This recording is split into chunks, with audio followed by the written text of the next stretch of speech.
Assalamualaikum warahmatullahi wabarakatuh.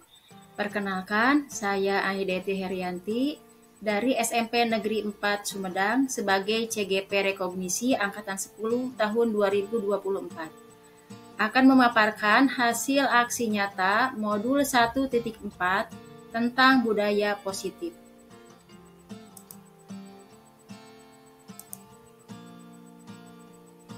Dilatar belakangi bahwa penerapan budaya positif di sekolah dalam upaya peningkatan kualitas pendidikan nasional. Penerapan budaya positif tidak akan berjalan baik tanpa dukungan dari semua elemen di sekolah.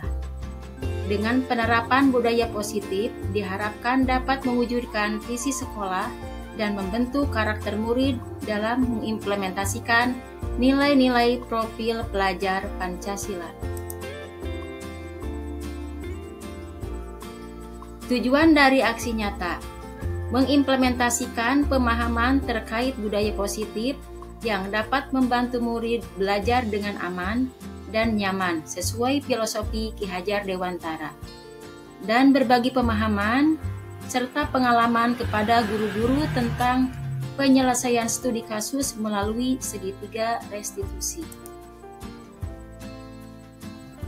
Tolak ukur yang pertama, terbentuknya keyakinan kelas melalui kegiatan kesepakatan kelas. Terlaksananya diseminasi budaya positif di sekolah. Penerapan tahapan segitiga restitusi dalam penyelesaian masalah murid. Dan terakhir, murid aktif dalam kegiatan sekolah mengamalkan nilai-nilai profil pelajar Pancasila dan terwujudnya pembelajaran yang menyenangkan serta berpihak pada murid. Lini masa. Langkah-langkah yang dilakukan adalah: pertama, sosialisasi kepada warga sekolah, terdiri dari kepala sekolah, guru, murid, dan tenaga kependidikan terkait disiplin positif, kesepakatan kelas, profil pelajar Pancasila, dan praktik segitiga restitusi dalam penyelesaian pelanggaran kesepakatan kelas. Kedua, guru menjelaskan tentang pengertian dan pentingnya kesepakatan kelas. Ketiga, guru memfasilitasi peserta didik untuk membuat kesepakatan kelas. Kesepakatan kelas yang telah disepakati selanjutnya ditandatangani seluruh warga kelas dan dipasang di dinding kelas. Keempat, sosialisasi kepada seluruh murid tentang pertumbuhan karakter profil pelajar Pancasila dengan mengikuti kegiatan ekstrakurikuler dan pentingnya mengikuti kegiatan ekstrakurikuler sesuai minat.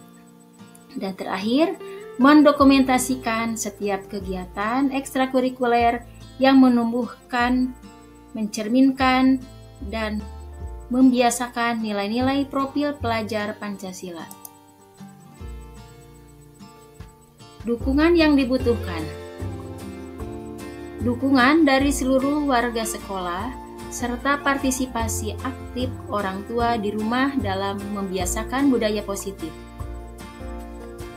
Dedikasi seluruh warga sekolah sebagai role model atau teladan bagi peserta didik dalam menanamkan budaya positif di sekolah, serta kolaborasi seluruh warga sekolah dalam menciptakan serta membiasakan budaya positif di sekolah.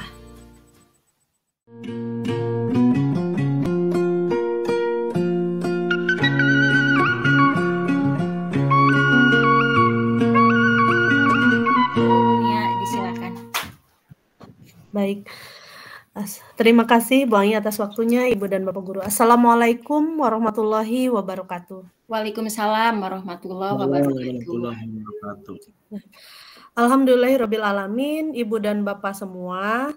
Hari ini kita bisa berkumpul dalam Jimit ini untuk mengikuti sebuah aksi nyata dari modul 1.4 tentang budaya positif.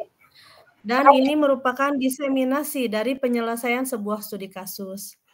Dalam hal ini, kita saat ini akan dipandu untuk narasumbernya ada Ibu Aideti. Beliau akan menyampaikan mengenai beberapa hal terkait budaya positif. Baik Ibu dan Bapak, untuk mengefektifkan waktu, kita akan memulai dengan pemaparan dari Ibu Ai Deti Herianti. Terima kasih Ibu Ai, persilahkan. Ya, terima kasih Ibu Nia Kurniawati yang telah membuka kegiatan hari ini. Baik Bapak dan Ibu, ya terima kasih ya. Assalamualaikum warahmatullahi wabarakatuh. Waalaikumsalam warahmatullahi wabarakatuh. Ya, alhamdulillah hari ini inginnya kita bertatap muka Ibu Bapak ya, tapi karena kondisi waktu juga tadi sampai sore ibu-ibu semua di sekolah sehingga ke rumah juga nyambung dengan kegiatan Jimit ini, ya insya Allah mudah-mudahan berkah. Ya silakan saja sambil-sambil Bapak Ibu ya, kalau memungkinkan videonya dibuka silahkan dibuka, kalau tidak memungkinkan boleh tutup kamera. Tetapi diharapkan nanti ketika sesi diskusi boleh raise hand, dibuka audionya, tapi kalau tidak memungkinkan silakan menulis pertanyaan di kolom chat. Siap Bapak Ibu ya? Iya. Nah, izin share screen ya Bapak Ibu.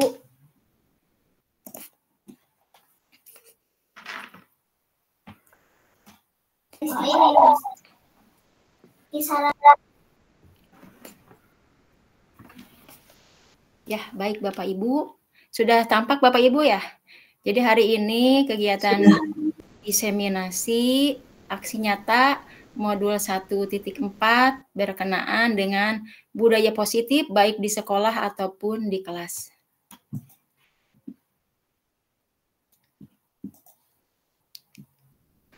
Nah, ini tujuannya untuk mengimplementasikan pemahaman terkait budaya positif yang dapat membantu murid dengan aman dan nyaman sesuai filosofi Ki Hajar Dewantara dan berbagi pemahaman dan pengalaman kepada guru-guru khususnya di SMP Negeri 4 Sumedang. Nah, agenda hari ini mulai pembukaan, kemudian ada ice breaking supaya Bapak dan Ibu bisa lebih fokus, presentasi, diskusi, dan tanya jawab, dan terakhir ada refleksi dan penutupan.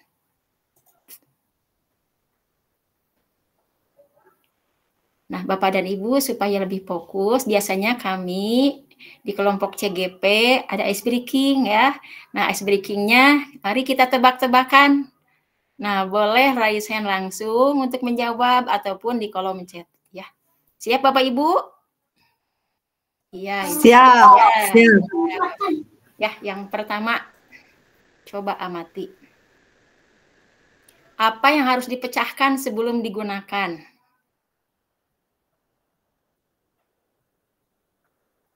Ya, boleh kolom chat kalau tidak memungkinkan. Boleh. Silakan Ibu Nia ya barusan raise hand. Kepijit, Bu. Tapi S-nya. Apa ya? Baik, dilihat di kolom chat ada. Apa S? S. S. Barangkali yang lain? Bolehlah saling berbagi Pak Januar juga kalau ini. Kalau akan membantu, bukan membantu. Telur, Bu. Apa? Telur. Telur. Ada yang sudah menjawab S dan telur ya. Baiklah Bapak dan Ibu, karena namanya juga ice breaking ya. Kita lihat slide berikutnya. Ya, betul ya. 100 untuk Pak Januar. Sebelum dipergunakan pecahkan ya. Ya, siap. Berarti sudah mulai fokus. Yang lainnya kita lanjut ke ice breaking kedua. Ya, apa yang memiliki kaki tapi tidak berjalan? Kursi. Kursi ya, benar-benar sudah fokus ini Pak Januar ya. Yang lainnya Bapak dan Ibu. Selain gambar S, Bu. Oh, dikira ya itu mah ice breaking ya. Jadi gambar S. iya. Iya, kursi. Ada yang lain Bapak Ibu selain kursi? Ya, lanjut saja ya. Selain kursi, nah ada kursi, ada meja. Punya kaki tapi tidak bisa berjalan. Ibu Yeyen, Wilujeng Sumping Ibu. Ya, kita lanjut lagi. Apa yang hitam kalau bersih dan putih kalau kotor? Ya, silahkan boleh bergantian, Wilujeng Sumping, Bu Irni, Wilujeng gabung. Boleh di kolom chat ya, kalau tidak memungkinkan ada audio boleh. Apa yang hitam kalau bersih dan putih kalau kotor?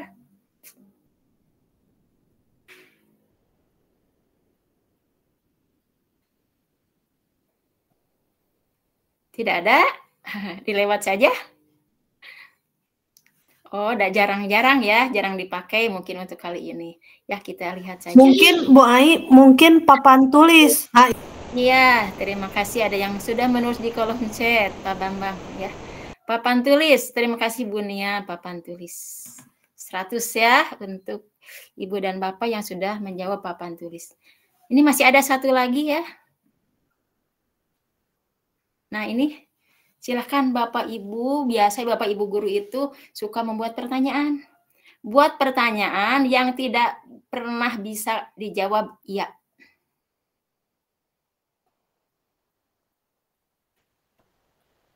Ada yang raise hand atau ada yang di kolom chat?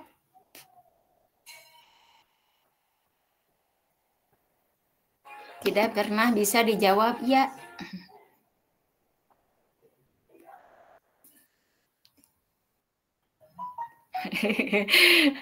Susah-susah mudah ya. Ya udahlah, dan namanya juga ice breaking. Ya, silahkan dibaca. Apakah kamu sudah tidur? Kamu sudah tidur? Iya, kan sudah tidur, nggak bisa jawab Iya. ya Bu. Jadi tidak akan pernah jawabannya iya. Jadi kalau jawabannya iya, iya. Berarti belum tidur. Iya. Ya, sudah cukup ya Bapak Ibu?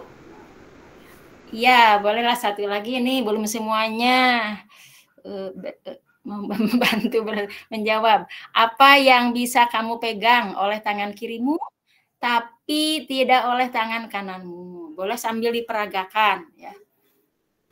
Bisa dipegang oleh tangan kiri, tapi tidak oleh tangan kanan. Sikut kanan, Bu. Nah, sikut. Coba diinikan Pak Janbar. Sikut kanan nggak bisa pakai tangan kanan. Ya susah ya sikut kanan. Ya, baiklah, terima kasih. Terima kasih. Kita lihat jawabannya. Loading. Betul. Terima kasih ya. Sikut kanan. Ya, baik Bapak dan Ibu, semuanya sudah mulai fokus. Kita mulai saja ke pembahasan tentang budaya positif. Kalau mau bertanya, ya ditulis saja dulu. Nanti pada waktunya Pak Janwar akan memandu untuk bertanya ya. Budaya positif hari ini.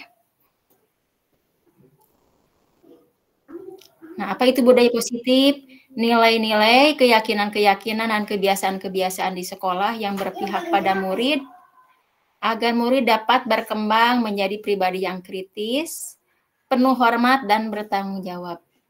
Nah, ini harapannya Bapak Ibu ya, budaya positif yang dimaksud. Nah, bagaimana caranya? Salah satu cara yang dilakukan guru dalam membantu siswa tumbuh maksimal mempunyai karakter P3 ya, profil pelajar Pancasila, dengan membangun budaya positif yang berpihak pada murid, membangun keyakinan atau visi sekolah yang menumbuhkan dan mengembangkan budaya positif. Alhamdulillah SMP 4 sudah punya visi sekolah yang luar biasa ya. Nanti bisa dijelaskan pada waktunya oleh Ibu Nia dan Pak Janwar tentang visi CGP dan visi sekolah. Dalam hal mewujudkan budaya positif perlu adanya disiplin positif.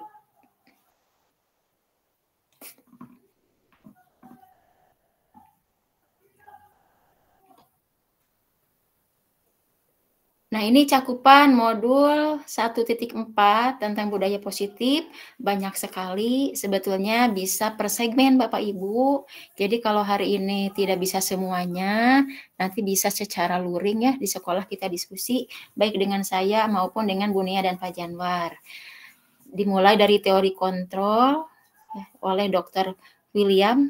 Nah, di sini ada tentang makna disiplin, kemudian ada juga tentang teori motivasi, ada 5 posisi kontrol, ada juga 5 kebutuhan dasar manusia.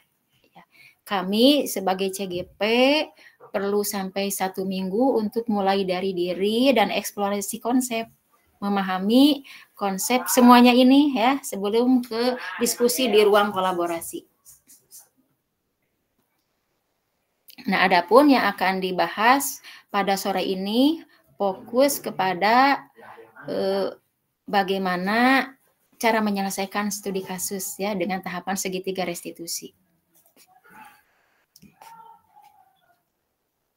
Nah, diawali dari budaya positif itu adalah disiplin positif. Adapun tujuannya menanamkan motivasi pada murid untuk menjadi orang yang mereka inginkan dan menghargai diri sendiri dengan nilai-nilai yang mereka percayai ya. Jadi ini menanamkan motivasi menjadi orang-orang yang mereka inginkan. Ya, ini penuh pemaknaan Bapak dan Ibu ya. Dari disiplin positif ini nanti kita diskusi lagi, kita gali lagi.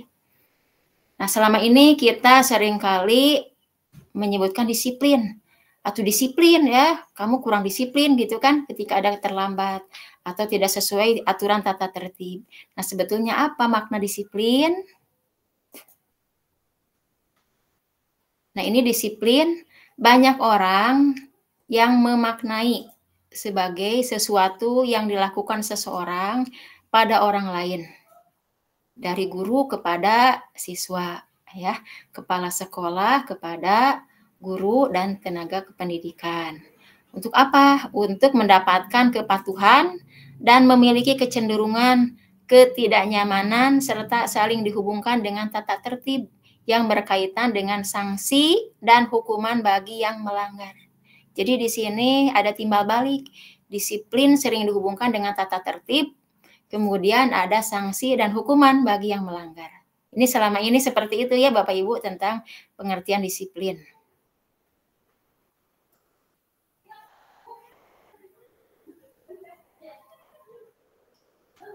Nah, ini tentang Bapak Pendidikan Nasional kita dengan filosofinya ya. Dan sampai sekarang istilah kurikulum merdeka digaungkan.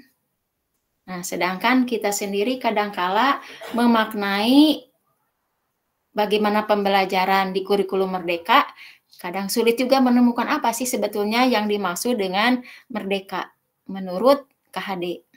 Nah, KHD, Ki Hajar Dewantara menyatakan bahwa untuk mewujudkan murid yang merdeka, murid harus memiliki disiplin yang kuat yang berasal dari dirinya maupun dari luar. Nah, ini justru orang yang merdeka itu yang memiliki disiplin yang kuat. Nah, itu targetnya kurikulum merdeka itu diharapkan siswa-siswa yang berdisiplin dengan kuat ya. Nah, berasaskan dari dalam diri atau internal maupun eksternal. Nah, kalau dalam bahasa Jawanya ada di sini yang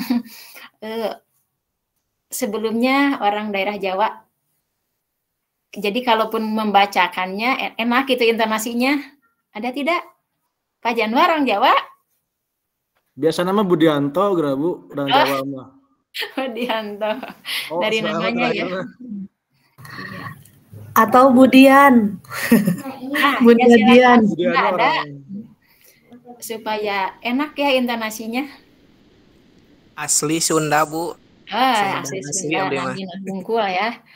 Nah, ini merdeka itu karena beliau itu orang daerah Jawa ya. Sapertos gitulahnya. Nah, bisa jadi salah justru intonasinya. Jadi artinya kalau di bahasa Indonesia kan merdeka itu artinya tidak hanya terlepas dari perintah, akan tetapi juga cakap buat memerintah diri sendiri. Ya, jadi tidak hanya terlepas dari perintahnya, orang merdeka itu ya bebas dari perintah-perintah, tapi yang utamanya itu cakap memerintah diri sendiri. Kepemimpinan diri Bapak Ibu ya, sehingga muncul disiplin yang kuat.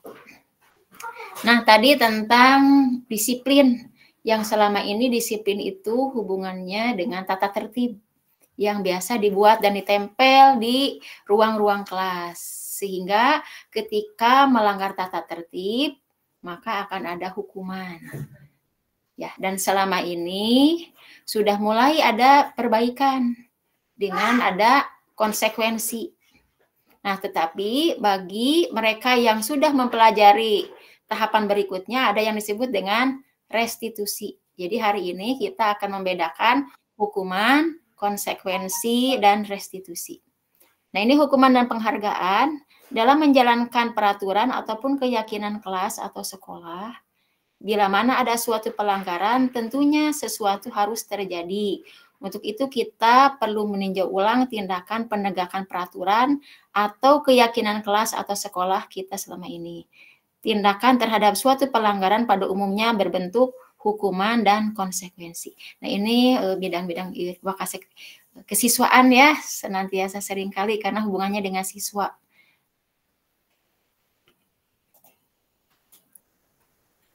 Nah, maka hari ini kita bedakan apa itu hukuman dan konsekuensi. Kalau hukuman bersifat tidak terencana atau tiba-tiba. Ya, kita seringkali ketika melihat situasi di mana siswa melanggar, langsung saat itu juga kita memberikan hukuman. Tapi kalau konsekuensi, disiplin dalam bentuk konsekuensi sudah terencana atau sudah disepakati, sudah dibahas dan disetujui oleh murid dan guru. Jadi siswa ketika ada pelanggaran sudah tahu konsekuensinya apa. Ya, jadi tidak tiba-tiba, oh ketika saya rambutnya panjang, ya, sedangkan kesepakatan sekolah begini, maka konsekuensinya ya ketika dipanggil oleh guru untuk dicukur rambutnya ya sudah harus siap saja konsekuensi seperti itu.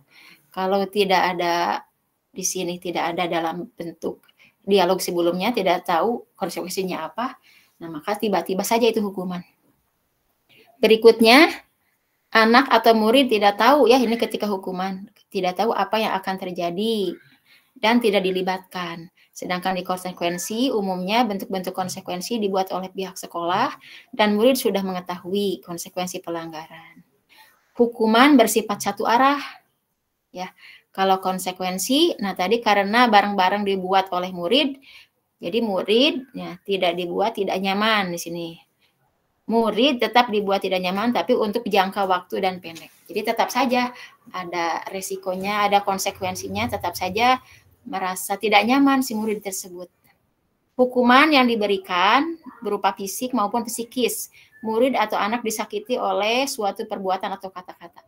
Nah ini bisa ya dimarahin gitu lah, bisa ditegor gitu. Sedangkan konsekuensi biasanya diberikan berdasarkan suatu data yang umumnya dapat diukur. Jadi tidak terlalu, jadi ada kalau konsekuensi itu lebih terukur lagi, beda dengan hukuman. Yaitu perbedaan hukuman dengan konsekuensi. Kita lanjut saja. Bapak Ibu boleh di kolom chat ya kalau ada sesuatu yang akan ditanyakan. Nah sekarang restitusi. Nah tadi kan ada hukuman, konsekuensi, dan restitusi. Nah ini barangkali bagi kita adalah informasi yang baru berkenaan dengan restitusi. Tapi sebetulnya bagi guru BK, ya mereka sudah melakukannya. Nanti kita dialog ya, barangkali Ibu BK, nanti Ibu Detar, ataupun kalau ada Ibu Hajasri bisa berbagi pengalaman bagaimana implementasi restitusi. Nah, kami di sini CGP bertiga ya baru memahami dan mencoba untuk melakukan restitusi ya pada kegiatan demonstrasi konseptual ya Ibu Nia dan Pak Janwar. Sudah Bapak Ibu melakukan demonstrasi konseptual dengan sudah, restitusi? Bu, alhamdulillah sudah. Sudah. Nah itu ya berarti setidaknya sudah punya pengalaman, sudah bagaimana tahapannya bisa dilakukan lebih mudah daripada baru memahami secara teori. Nah ini apa itu restitusi? Nah jika murid melakukan pelanggaran, apakah langkah kita? Siapa yang mengatakan? Apakah mereka diberi hukuman atau kita memaafkan saja? Nah biasanya ketika ada pelanggaran akan ada dua jenis kategori, apakah mereka itu dihukum atau ya sudahlah maafkan saja, pelanggarannya juga tidak terlalu berat. Nah gitu biasanya kita seringkali memaafkan. Nah kira-kiranya kalau tiba-tiba dimaafkan bagus tidak ya kepada siswa ketika ada pelanggaran? biar dimaafkan saja lah gitu dengan lapang dada. Ya, kurang bagus karena mereka tidak belajar dari kesalahan apa yang telah mereka perbuat. Jadi, oh ya udah begini aja udah dimaafkan gitu. Jadi Ya, mereka mungkin akan mengulangi itu dimaafkan ku ibu bapak gitu. Seperti itu iya. Manawi. Bakal dimaafkan ya, seperti itu. Kalau misalnya tiba-tiba diberi hukuman, bagus tidak dengan ketika ada pelanggaran langsung diberi hukuman?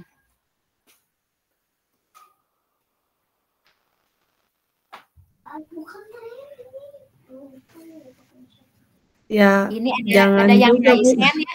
Mohon maaf, ini kepijit atau mau berbicara ibu-ibu yang raise hand? Ya, kalau kepijit, ya mohon maaf, ya tidak apa-apa ya, silakan saja Ibu Dede Tariati dan Ibu Ain Sulastri, boleh dikebawahkan lagi raise hand-nya. Tapi kalau mau berpendapat, silakan ibu-ibu. Ini ada 3 bahkan ya. Mungkin Bu Yeyen mau menambahkan Bu, karena barusan raise hand-nya. Ah ya, silakan Bu Yen.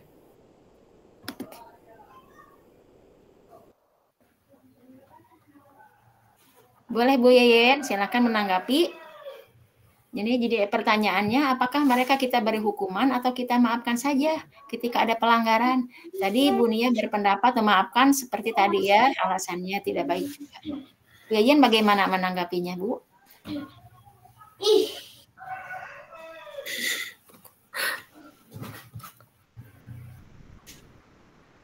Ya, sepertinya kepijit juga ya ibu-ibu ya. Ya udah kita lanjut saja. Nanti pas dialog saja barangkali. Nah, selama ini kebiasaan kita adalah langsung memaafkan atau membuat mereka tidak nyaman dengan dihukum ya. Jadi kalau hukuman dampaknya mereka dibuat tidak nyaman. Nah, perhatian kita cenderung pada kesalahan yang dilakukan daripada mencari cara bagi mereka untuk memperbaiki diri. Nah, jadi kita itu selama ini kalau tidak menghukum, memaafkan. Sehingga berdampaknya tidak baik bagi keberlangsungan siswa-siswi kita ke depannya. Sehingga beresiko untuk melakukan pelanggaran lagi. Tidak ada cara ya untuk mereka memperbaiki diri. Nah, salah satu cara untuk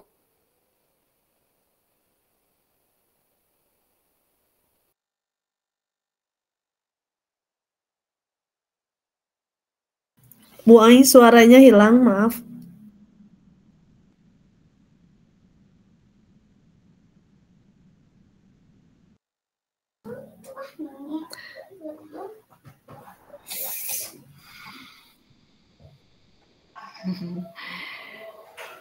Mohon maaf ibu-ibu semuanya, Bapak Ibu, barusan sinyalnya sehingga keluar sebentar. Nah, sudah sekarangnya terdengar lagi Ibu? Ya, jadi Sudah ada Bu. Ini salah satu cara untuk memperbaiki diri agar terus disiplin dapat dilakukan melalui segitiga restitusi. Akan segitiga restitusi karena 3 tahapan melakukan restitusi.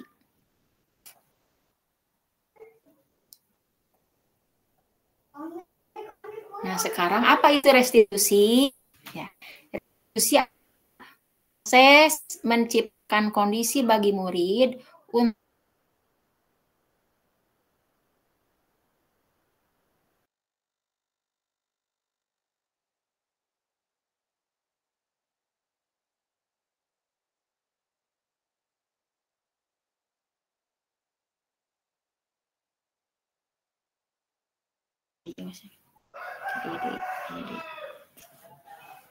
ya. Lo sinyal lagi Bapak Ibu.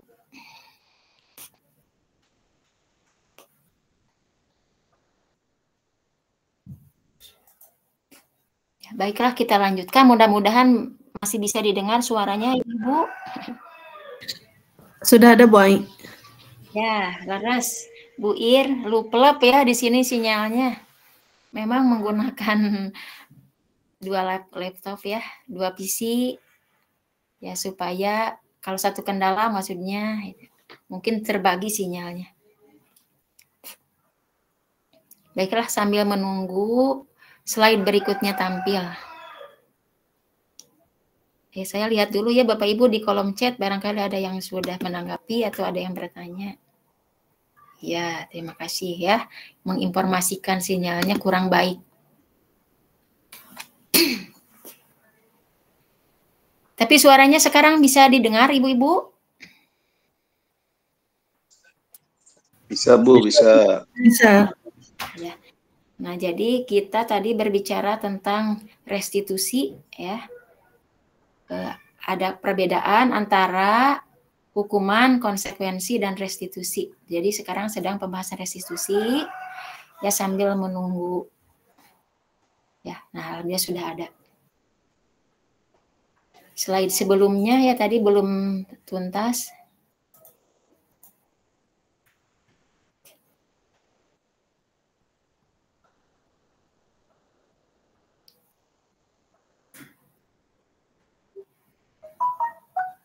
Ya sudah, yang ada saja ya Bapak Ibu di layar. Nah, ini sudah tampil yang sebelumnya. Proses menciptakan kondisi bagi murid untuk memperbaiki kesalahan mereka sehingga mereka bisa kembali pada kelompok mereka. Ya, kelompok itu maksudnya kembali ke teman-teman yang selama ini bertengkar atau disakiti atau diterima oleh kelasnya dengan karakter yang lebih kuat. Restitusi juga merupakan proses kolaborasi yang mengajarkan murid untuk mencari solusi atas permasalahan mereka dan membantu murid berpikir tentang orang seperti apa mereka inginkan dalam tujuan mulia dan bagaimana mereka harus memperlakukan orang lain. Nah, ini baru pengertian, nanti kita dibahas lebih lanjut lagi. Nah, ini melalui restitusi, ketika murid berbuat salah, guru akan menanggapi dengan cara memungkinkan murid untuk membuat evaluasi internal tentang apa yang dapat mereka lakukan untuk memperbaiki kesalahan mereka dan mendapatkan kembali harga diri. Nah, ini perlu pemaknaan lebih jauh Bapak Ibu ya, bahwa ketika murid berbuat salah dan si murid itu merasa mengakui dirinya salah, kemudian ada upaya dari guru untuk menanggapi dengan cara yang memungkinkan murid membuat evaluasi internal. Jadi ada dialog yang menyebabkan si murid itu mengevaluasi dirinya tentang apa yang dapat mereka lakukan untuk memperbaiki. Jadi ada upaya dari murid untuk memperbaiki kesalahan dan mendapatkan kembali harga dirinya. Jadi kembali kepada kebaikan.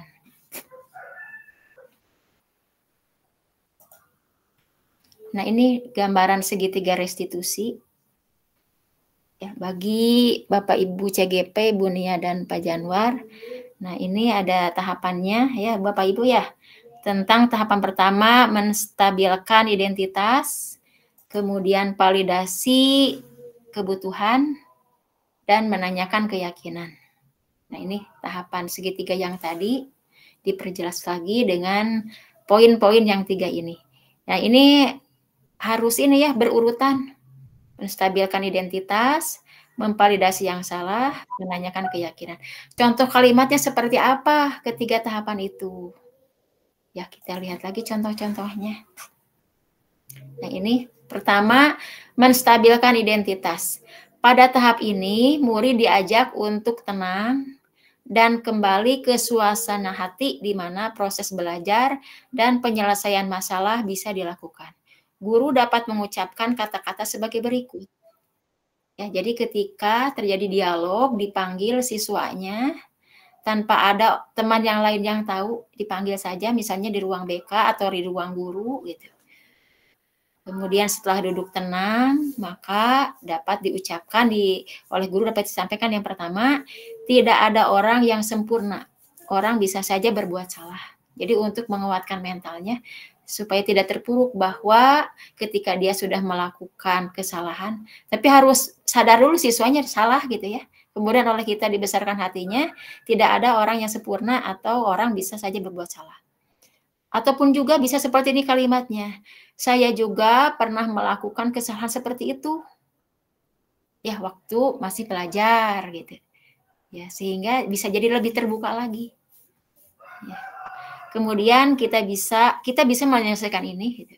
Jadi ketika siswa seperti itu ya, oleh kita dikuatkan, kita bisa menyelesaikan ini. Kemudian, Bapak atau Ibu tidak tertarik mencari siapa yang salah, tapi ingin mencari solusi dari permasalahan ini. Jadi tidak siapa yang salah di kelas ini, gitu. Tapi kita cari solusinya. Atau kamu berhak merasa begitu. Ketika terasa disudutkan atau dimarahin atau tidak nyaman, nah oleh kita dikuatkan, kamu berhak merasa begitu. Ataupun juga apakah kamu sedang menjadi teman yang baik buat gitu ya. Nah, ini adalah ungkapan-ungkapan dari langkah pertama menstabilkan identitas. Kita lanjut lagi yang keduanya. Nah, setelah menstabilkan identitas, validasi tindakan yang salah. Perbuatan yang salah pada murid seringkali dilakukan untuk memenuhi beberapa kebutuhan pada manusia. Nah, ini berbicara tentang kebutuhan dasar, misalnya dihargai, dicintai, ingin apa lagi ya, Bu Nia? Kebutuhan dasar? Kesenangan. Ya, kesenangan. Ya, pokoknya di mana manusia kebebasan,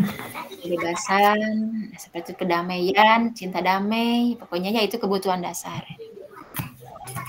Mereka itu perbuatan yang salah pada murid seringkali dilakukan untuk memenuhi beberapa kebutuhan manusia, kebutuhan dasar, tapi mereka ternyata tidak mendapatkan. Seperti misalnya seringkali kita menyebutkan, oh itu mah anak broken home, di rumahnya kurang terperhatikan, kurang kasih sayang, sehingga di sekolah cari masalah. Nah itu karena kebutuhan dasarnya tidak terpenuhi. Kemudian disinilah guru harus mampu memahami maksud perbuatan peserta didik tersebut. Nah ini salah satu contoh kalimatnya. Kamu pasti punya alasan mengapa melakukan hal itu. Jadi ketika siswa, ya Bu maaf salah. Nah tapi tidak salah saja begitu. Maaf Bu saya terlambat, saya salah. Kemudian ditanya, apa? Kenapa kamu belum diukur, rambut panjang? Nggak tahu. Gitu.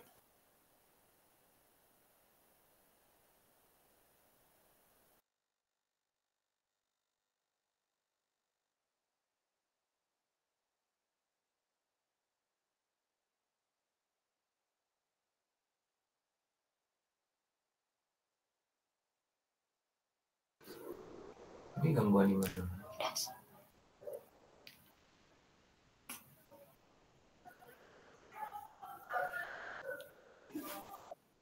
Ya, terima kasih sudah menunggu ibu-ibu ya. Nah, tadi yang pertama, kamu pasti punya alasan mengapa melakukan hal itu. Jadi ditanya dulu ketika melakukan pelanggaran, kenapa bisa seperti itu? Atau yang kedua, kamu patut bangga pada dirimu sendiri karena kamu telah melindungi sesuatu yang penting buatmu. Nah, seolah-olah ini benar ya, tapi oleh kita diinikan dulu. Seperti misalnya mengambil barang ya, atau apa ya, memukul orang atau apa saja, seperti penjaga kehormatan dirinya ada yang dilecehkan, perempuan tiba-tiba memukul temannya. Nah, tetapi tetap saja memukul teman itu tidak baik. Nah, maka kita berikan penguatan kepada siswi tersebut. Kamu patut bangga pada dirimu sendiri karena kamu telah melindungi sesuatu yang penting. Jadi seolah-olah dibela dulu, tapi nanti tahapan berikutnya tetap saja memukul itu adalah sesuatu yang tidak baik, gitu ya. Jadi Bapak Ibu kita lanjutkan lagi. Nah sekarang tahapan ketiga yaitu menanyakan keyakinan.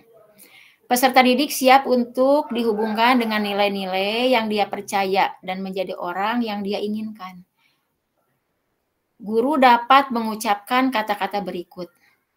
Apa yang kita percaya sebagai bagian dari kelas ya atau keluarga. Atau apa nilai-nilai umum yang telah kita sepakati. Seperti misalnya tadi datang terlambat. Diingatkan lagi terhadap keyakinan kelas. Nah seharusnya apa, nilai apa yang kalian langgar. Ya. Jadi diingatkan lagi pada kesepakatan kelas. Makanya nanti insya Allah ke depannya Bapak Ibu untuk mengawali ajaran baru, kita dengan siswa membuat kesepakatan atau keyakinan kelas, supaya ketika ada pelanggaran, siswa tahu betul melanggar hal yang mana, apakah disiplin, ataukah komitmen, atau tentang kejujuran, atau rajin belajar, siap rajin belajar, atau tidak banyak bolos. Nah, seperti itu nanti ditanyakan nilai-nilai apa yang telah disepakati, gitu ya, yang kalian langgar. Gitu. Apa bayangan kita tentang kelas?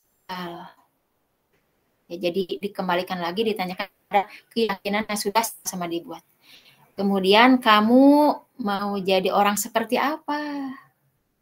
Ya, ditanyakan kepada siswa tersebut. Itu Bapak Ibu. Nah, ini kesimpulannya.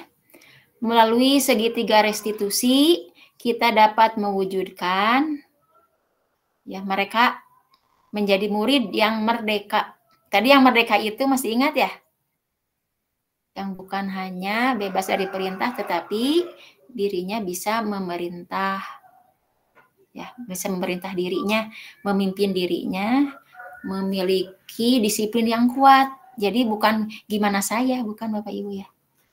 Dengan motivasi internal dan bertanggung jawab terhadap pilihannya. Nah, itu Bapak Ibu, sampai di sini silakan dikembalikan kepada Pak Janwar, Pak, untuk memandu tanya jawab barangkali.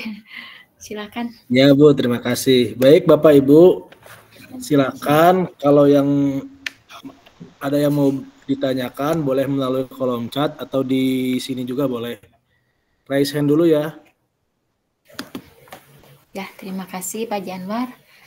Sudah mempersilahkan Bapak dan Ibu. Baiklah Bapak Ibu, boleh berbagi pengalaman. Silahkan tentang pelaksanaan segitiga restitusi, atau boleh berbagi pengalaman juga dari demonstrasi konseptual yang sudah dipraktekkan. Baik Pak Janwar maupun Ibu Nia, kalau misalnya Bapak dan Ibu belum ada yang akan bertanya. Ya, seperti itu ya.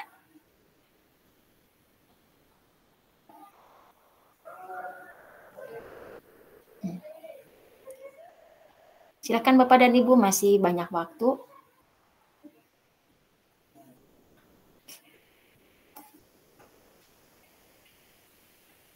Pak Iwan, Assalamualaikum Pak Iwan. Ada suaranya Pak?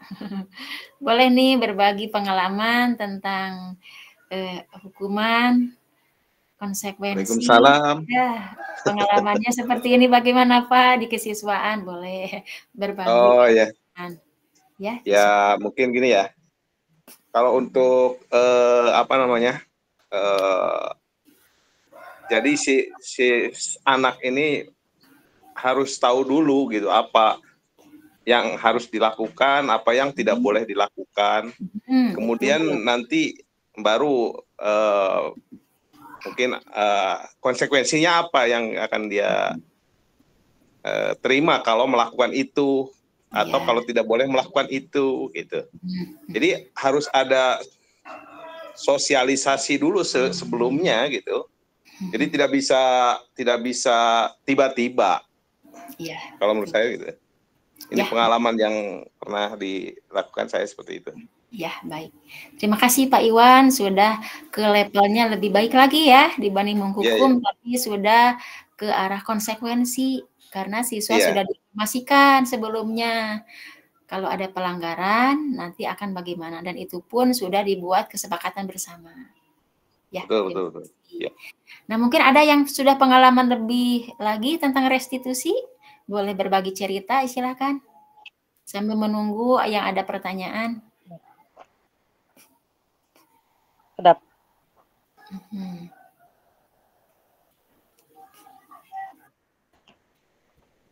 Ada? Atau saya cerita ya, tadi waktu pagi ada siswa yang contek ibu-ibu ya, tidak jujur gitu.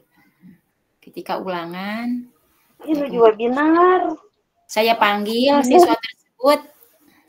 Ini juga benar. Nah, kemudian ditanyakan, Kamu tahu tidak mengapa Ibu panggil kamu ke sini? Ya Bu, tadi saya kan ketahuan oleh Ibu, saya mencontek. Nah gitu ya peristiwanya. Itu Najril ya tadi. Terus kata Najril, bagaimana peristiwa mencontek itu? Abu salah.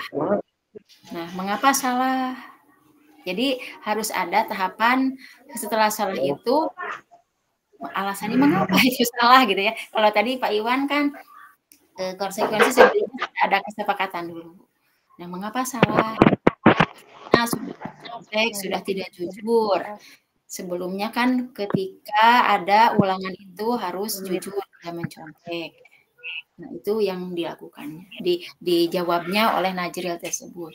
Kemudian ditanya lagi, gitu. Kamu tahu salah, bagaimana ke depannya? Ya ke depannya saya tidak akan mencontek. Kan target mencontek itu supaya apa? Ya supaya nilai ulangan saya bagus. Nah, bagaimana caranya? Selain mencontek, ya saya harus belajar lebih sungguh-sungguh. Nah, itu kan tahapan berikutnya menanyakan nilai keyakinan yang dimiliki. Keyakinan yang mana yang Najril sebutkan bahwa kedepannya saya akan belajar supaya nilai ulangannya bagus. Ini yang Bu yang giat belajar. Jadi pertama dia menyadari kenapa dipanggil kesalahan, kemudian salahnya apa, kedepannya akan bagaimana, nilai apa yang sudah dilanggar. Nah seperti itulah contoh dialog dari segitiga restitusi. Ya, jadi kitanya berdialog dan tanya jawab. Kalau nanti di tahapan CGP itu berkenaan dengan teknik coaching ya, Ibu-ibu ya, Bapak Ibu. Sehingga digali dialog tersebut dan potensi dimunculkan dari lawan bicara. Kita tidak memberikan saran-saran, tetapi jawaban itu solusinya dalam diri siswa. Nah itu nanti berikutnya. Nah kalau sekarang penyelesaian kasus itu dikatakan dengan segitiga restitusi karena ada 3 tahap. Itu misalnya Bapak Ibu salah satu contohnya. Silakan kalau ada yang akan menanggapi. Ada yang menambahkan boleh.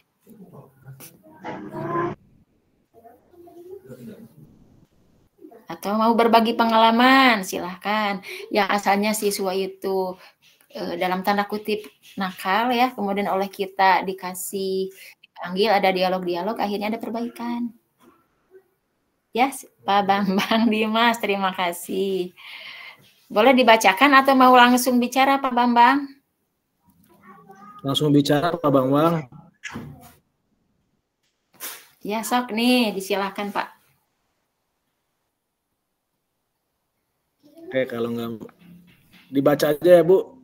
Contoh penyelesaian institusi. Sok Bang.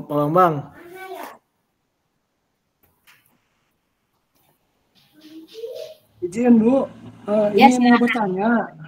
Oh iya. Contoh penyelesaian kasus dengan segitiga restitusi seperti apa yang baik untuk penyelesaian kesalahan dengan kasus memanggil nama orang tua teman kepada temannya, karena ini hampir digali di mana-mana.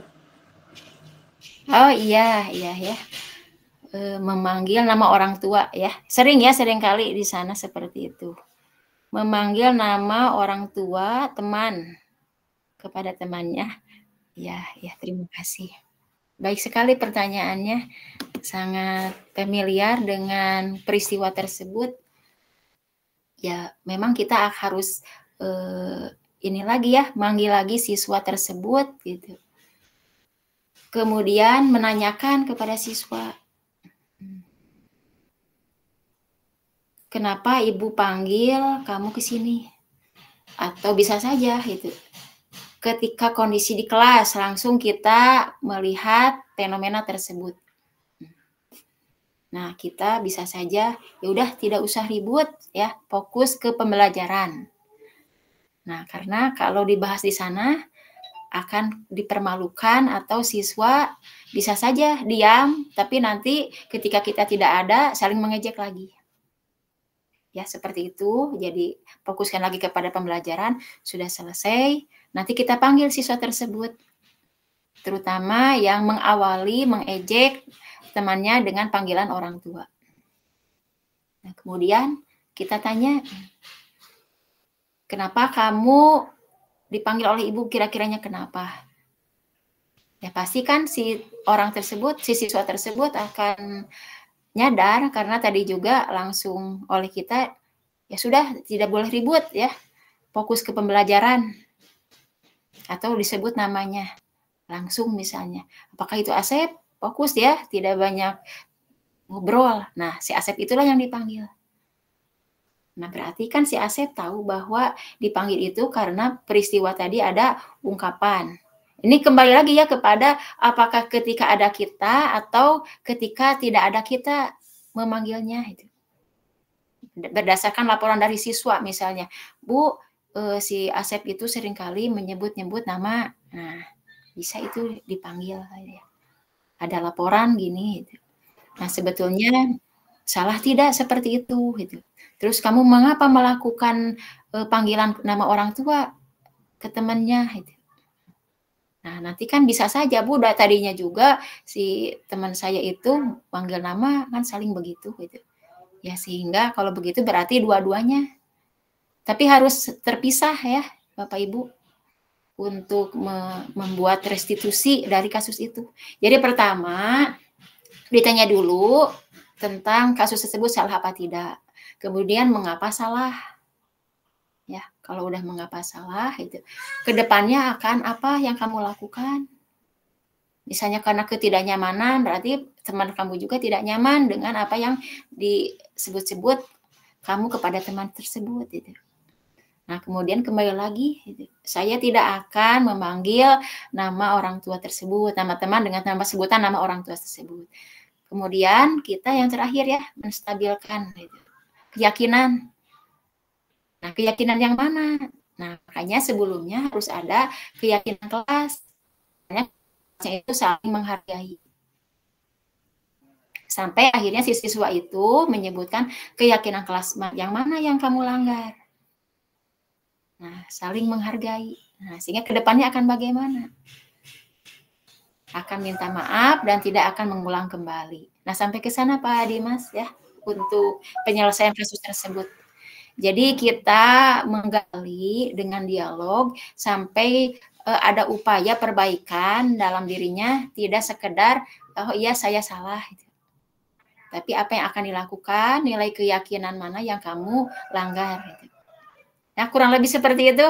Nanti boleh dipraktekkan langsung ke siswa ya. Apakah berhasil atau tidak, silahkan nanti dicoba.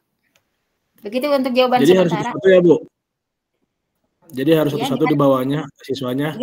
Iya harus satu-satu. Jangan langsung dua-duanya gitu. Dari hati ke hati ya.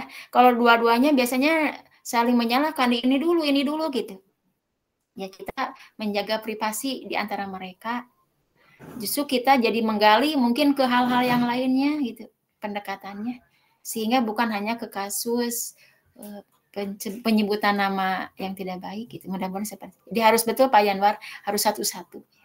Dan di sanalah guru yang mengajar, mendidik dan menuntun. Siap ya menuntun ya Bapak Ibu, kita sama-sama belajar. Sehingga siswa memiliki nilai budaya positif. Ya, sama-sama. Terima kasih Pak Bambang. Bapak dan Ibu masih betah nih, tinggal 5 menit lagi. Karaosnya. Karaos. Izin sharing Bu Aini, boleh? Ya, silakan. Ini sebuah keberhasilan yang sudah terbukti. Memang yang melakukan. Ini ada Ibu Irni sudah raisen Bu Ai.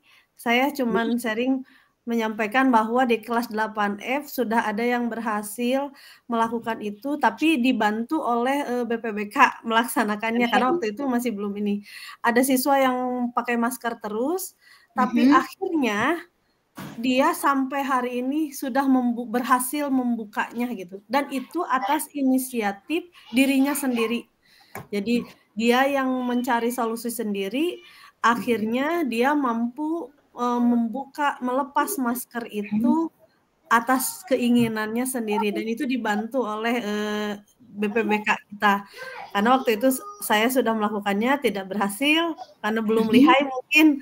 Nah, dibantu dan alhamdulillah ternyata memang ketika permasalahan yang datang dan diselesaikan, solusinya datang dari siswa, alhamdulillah itu berlangsung cukup baik gitu.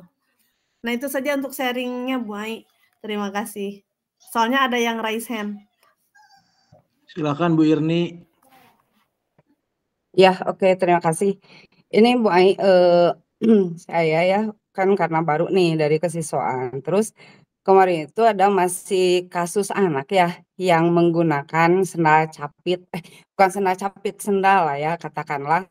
Saya tanya, kenapa pakai sendal capit? Nah, alasannya itu karena sudah sholat begitu ya. Lalu ya udah saya kasih tahu kan. Ya udah kalau sudah sholatnya sok pakai lagi sepatunya. Tapi ternyata di lain waktu, ini masih anak yang sama nih ya. Di lain waktu pagi-pagi sekitar jam 8 setengah 9 sebelum istirahat lah.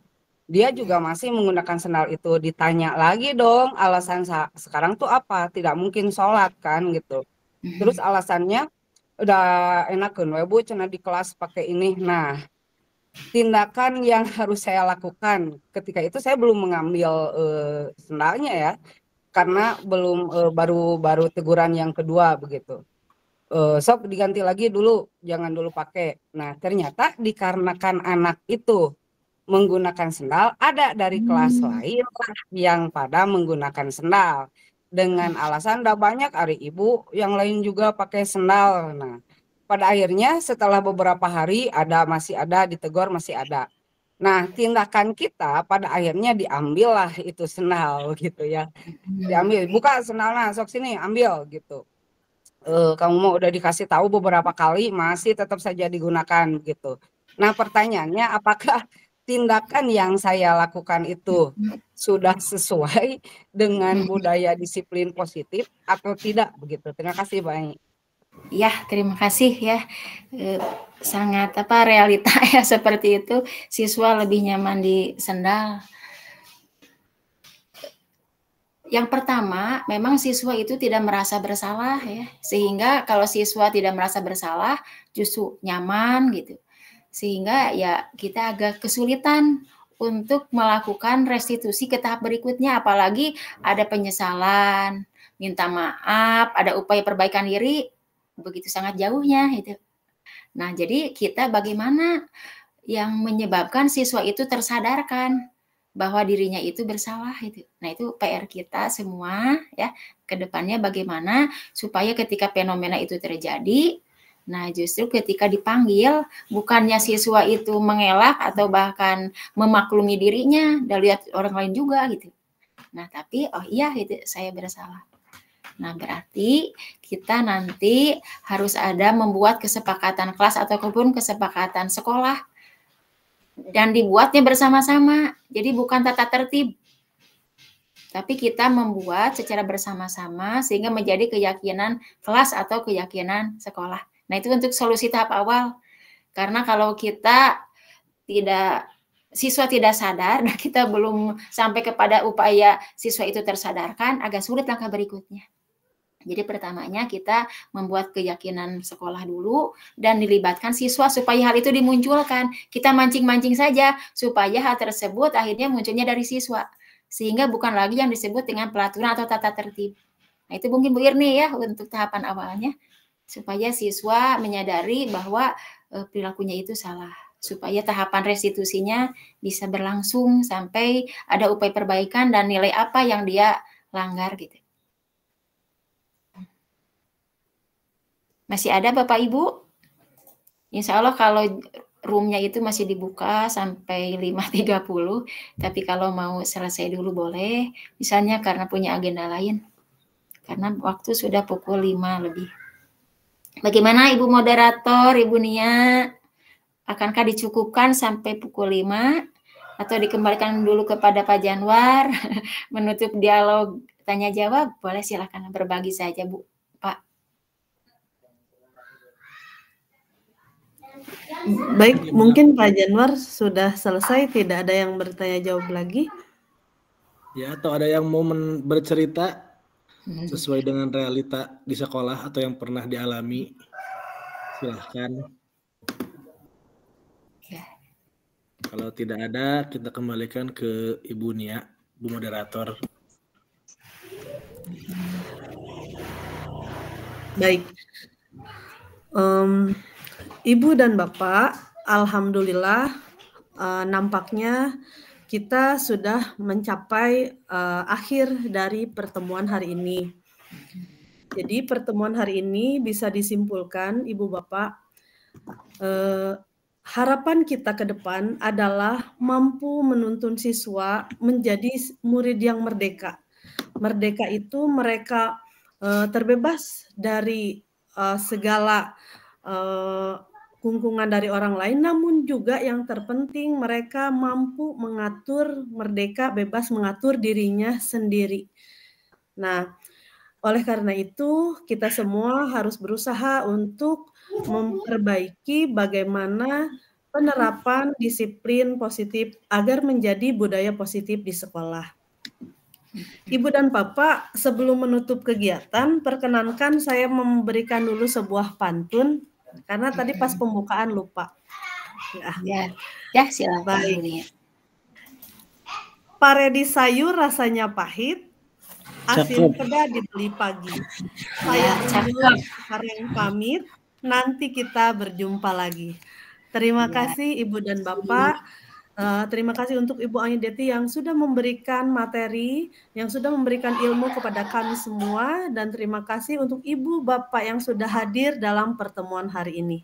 Billahi taufiq wal hidayah. Wassalamualaikum warahmatullahi wabarakatuh. Waalaikumsalam warahmatullahi wabarakatuh.